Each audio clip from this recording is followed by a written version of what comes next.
Good day, everyone. As an advocate of sewing goodwill, ladies and gentlemen, I'm going to introduce myself. My name is Angel Goldben, Austria. Welcome back to my vlog. So for today's video, I am here at Wamom Night Market. So karon guys, ani ako sa Wamom Night Market kung saan dito po ang mga sikat na mga waiters. Nagdamit po sila ng pambabae. So tingnan nyo ako guys, di ba? Ang swerte ko naman, di ba? Ang sarap nilang kumaldag sa akin guys. So kinaldag ako sa napakagwapong lalaki. So wala akong magawa guys kasi bet na bet niya ako guys. So nagpakaldag lang din ako guys. So usually, a lot of tourists na pumupunta dito sa bar or sa restaurant na ito, guys. Tingnan niyo si Kuya, guys, 'di ba? So, napaka-chancing niya talaga, guys. So, iba't ibang lahi po ang pumapasyal dito, guys. So, tignan niyo siya, sayaw na sayaw siya. Siya po ang pinakasikat dito na dancer. So, ayun na po sila guys. So, before po talaga mag-order, so mayroon po silang mga presentations, nakaldag-kaldag po sila guys. So, minsan, hindi ko po maintindihan. Nung unang araw na pumunta ako dito guys, naloka talaga ako guys. Kasi, syempre, nag-observe po ako, lalong-lalo na po sa mga waiters.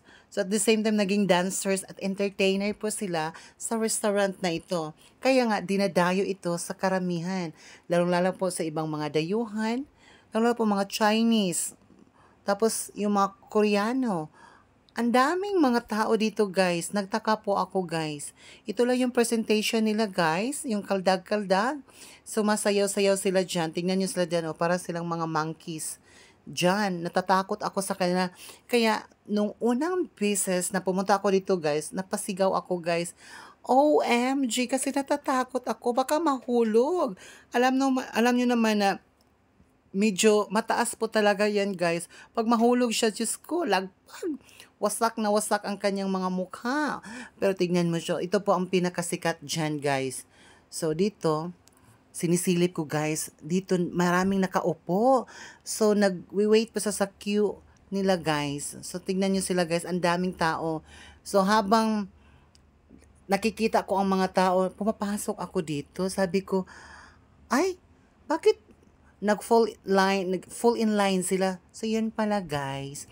Kailangan mo palang magpa-registered bago ka makapasok at makakain sa restaurant na yan. Napaka-social. Tignan mo si Inday, o nagmaritisan siya. Kasama niya si Merasol. At doon naman sa likod, nandun, kinakaldag-kaldag yung isang lalaki na Chinese. So, nagpakaldag din siya. Tapos, syempre, ginaganahan siya. Tignan mo yung dancer. Naka-purple siya na damit. So, syempre, napakaldag-kaldag siya, parang sumisikat siya dito, di ba? Tignan mo siya. Napaka-ano talaga, guys. Napaka-amazing talaga. So, wala na tayong magagawa sa kanila, guys. Kasi ganyan talaga ang ginagawa nila dito, guys. So, pag pumupunta ako dito, guys, nawawala yung stress ko. At saka, normal talaga sa akin pag pumunta ako dito, guys. Parang nai-enjoy talaga ako, guys. Tignan nyo sila, oh. 'Di ba? Tapos mayroon pa silang pahagis-hagis sa upuan. Natatakot ako baka OMG, baka magwala sila, baka ihagis doon sa mga customers. Lalo-lalo na pang mayroong mga bata, mga matanda doon. Tingnan nyo sila guys. Akala ko talaga bawal sa mga bata dito kasi 18 up lang po ang papasukin. Pero nung nakita ko guys, mayroong mga bata. Tignan nyo yung mga bata dito. 'Di ba? Nakita niya yung isang lalaki na maskulado. At akala ko talaga totoong lalaki. Diyos ko, Marimar. Mas malambot pa yung katawan niya sa akin, guys. Tingnan mo, kaldag na kaldag siya, guys. Kinakaldag-kaldag niya yung mga matatanda. Lalo na yung mga sexy na mga bagong customers. OMG, OMG talaga, guys. Wala talaga akong masabi dito. Kaya nga, sumisikat ito sa buong mundo. O, tignan mo siya. Siya po si Tintin. Yung si Tintin naman, grabe, baka kaldag yan. Kasama niya si Wora Wood. At kasama din niya ito niya si Wutipong. Yan si Wutipong, sikat na sikat yan, guys. Yung kulay niya is, syempre maputi siya, guys. Tapos mayroon siyang mga balahibo dito sa, malapit sa kanyang braso. O, diba? Tignan mo siya. Ayan, kaldag-kaldag, relaxation lang talaga ang ginagawa niya diyan, guys. Pati ito naman yung maraming bigote, guys. O syempre, sikat din yan dyan sa Stanley Mihoy. Kaya nga guys, ito, yung iba, feeling ko hindi talaga to yung mga Thai. Yung iba is mga Cambodian din. Tingnan nyo, ang daming tato. So, kaldag na kaldag po siya dyan. So, wala tayong magagawa dyan kasi yun talaga ang trabaho nila guys na kumakaldag-kaldag sila kasi nagpapatawa din minsan sa mga to. Tingnan mo siya, oh, natatakot yung isang bata, kinakaldag-kaldag niya sa bata, tapos yun, yung reaction niya, tumatawa lang siya guys, tumatumbling lang po siya guys. Pero kung doon to sa Pilipinas, pag tinatouch mo ganyan, parang binabastos ka na. Pero dito guys, wala lang. Parang katuwaan lang po guys. Kaya nga, nagtataka ako nung una guys. Nung nakita ko talaga to sa Facebook, at lumabas sa TikTok, at saka sa YouTube, naalew talaga ako. Sabi ko, I'm so excited. Saan kaya ito? Saan kaya ito? Kasi puntahan ko po. So, nung nalaman ko, yung friend ko na pupunta dito, guys, na-excite po ako. So, binigyan niya ako ng tips kung paano punta dito. Pero, nung una, guys, parang ayaw ko. Parang sabi ko, totoo ba yun? Baka chismis lang po yun. Ayun. So, wala namang ano guys, pag sinusubukan mo guys, so wala namang mawawala sa'yo. So, sinubukan ko, nag-try po akong pumunta doon guys. So, ang ginagawa ko nung una, nagta-taxi po ako guys, nagbo-bolt ako kasi hindi ko alam ang destination, pati yung location. So, binigay niya sa akin yung address. Kaya nga, nung sinabi niya, Paiwamom Night Market Stanley Mihoy, sus, ilado pala siya guys. So, napaka-famous talaga ang restaurant na ito guys. Kaya nga sabi ko, Mamang driver, ihatid mo ako sa Wamom Stanley Mihoy. So, yung pagbigkas ko guys, parang hindi nakuha niya. Kaya, wamom talaga yung pagbigkas. O tingnan mo, ito ang pinakasikat dito guys. Tingnan mo si Lola, tuwang-tuwa talaga guys. So wala tayong magagawa sa kanya guys. Basta tuwang-tuwa lang po talaga siya guys. So yun na po ang nangyayari. Nung nakapasok na po ako dito guys, nag-order po talaga ako ng mga ulam na hindi ko talaga natikman. So ayun, hindi naman masyadong mahal yung kamahalan yung ulam na dito guys. So, mura lang po talaga. Super affordable talaga, guys. Kaya bumili ako ng somtan. Tapos, mayroon silang grilled fish.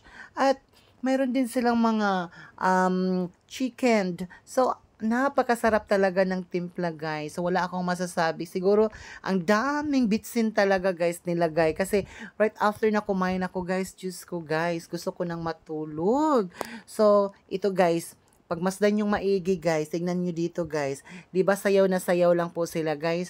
So sa bawat presentation nila guys, siguro aabot sila ng 10 to 15 minutes guys. Yun, hindi sila napapagod. So, ang ginagawa nila, just kinding ng kinding lang, kaldag na kaldag lang po sila, touch ng touch lang po sila sa mga customers. So, yung mga customers naman din ay naaalew at natutuwa sa kanila.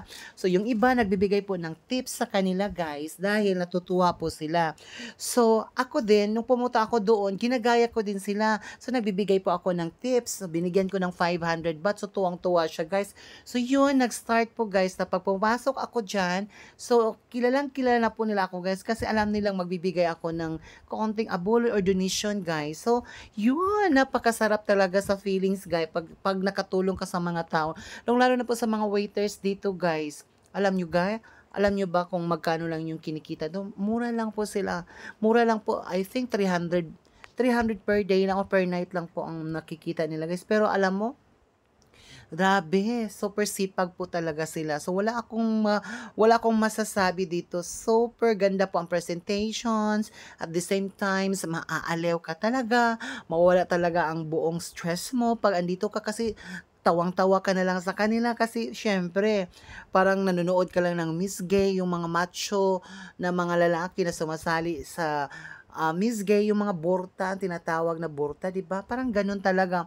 So minsan lang natatakot din tayo kasi syempre baka ihagis yung mga upuan na binitbit nila. Tignan nyo sila guys. So, yung iba, maraming mga tattoo, guys. So, akala ko talaga galing to sa kulungan at nakalabas dahil maraming tattoo. Pero dito sa Thailand, normal lang po talaga guys yung mga tattoo.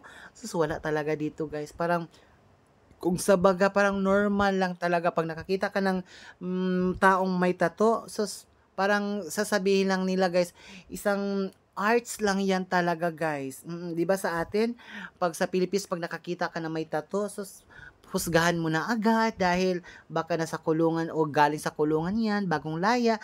Pero dito guys, wala guys. Tingnan mo, nagpapatawa siya guys, 'di ba? So, super amazing talaga ang presentation nila guys. So, sana po guys, tulungan niyo po ako na sana po sumisikat po ang channel ko. Gusto ko pong maabot talaga ang 4,000 watch hour. At the same time, guys, gusto ko talagang ma-monetize din ang YouTube ko, guys. So, tulungan nyo po ako, guys, na sisikat at sisikat po ang channel ko. So, ito ang lang masasabi ko sa inyong lahat, especially sa lahat ng mga sumusuporta sa akin. I love you all. God bless you all and keep safe and stay healthy. So, in the midst of pandemic, sana po babangon po tayong lahat at sana po lahat ay makamove on at sana po makamit po natin ang magandang kinabukasan sa bawat isa. So, maraming salamat po sa lahat ng mga taga-subaybay sa aking mga bina-vlog. Minsan, yung mga vlog ko guys, hindi masyadong kagandahan kasi hindi ako masyadong magaling mag-edit. Marunong lang po akong mag-video, pero malay natin, 'di ba, in the future baka sisikat ito dahil hindi natin alam, baka maraming sumusuporta pa sa aking vlog. So, wag kayong magsawang sumusuporta at manood sa aking vlog kasi syempre, pagsisikat na ito, lagi akong pumupunta sa restaurant na ito. So, ito lang masasabi ko sa inyong lahat. Maraming salamat po. Thank you so much. God bless us and keep safe and stay healthy, everyone.